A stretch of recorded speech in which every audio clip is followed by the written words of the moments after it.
हमारे प्रोजेक्ट की अब तक पोजीशन जो हुई है ऑल्ट डब्ल्यू के जरिए से इंक्रीज़ किया। साइज़ को हमने अपने व्यू पोर्ट के जूम करके देखा कि ये साइज़ है। अब देखिए कि हमारे पास जो फर्नीचर हमने बनाया है अपने रूम का, उसको हम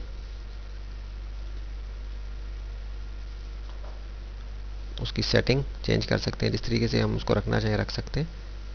उसके नंबर को इंक्रीज़ कर सकते हैं। जैसे हमने टेबल और चेयर का एक सेट है, दोनों को सेलेक्ट किया है और इसकी कॉपी हमने कर दी। शिफ्ट प्रेस करके इसको हमने माउस के लेफ़्ट क्लिक के साथ मूव किया।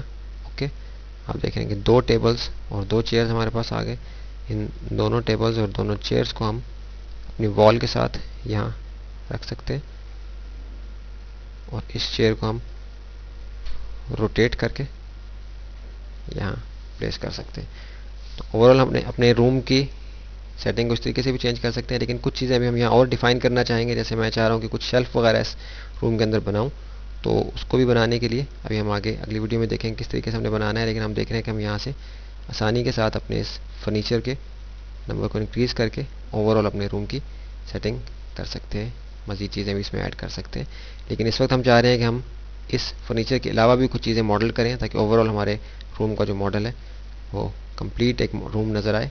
सिर्फ ये सिंपल ऑब्जेक्ट्स हम इसमें कॉपी ना करें, बल्कि कुछ हम और चीज़ें भी यहाँ मॉडल कर सकें। तो अगली वीडियो हम देखते हैं कि हमने अगर अपने शेल्फ बनाने हैं अपने रूम के अंदर, तो वो किस तरीके से बनाने।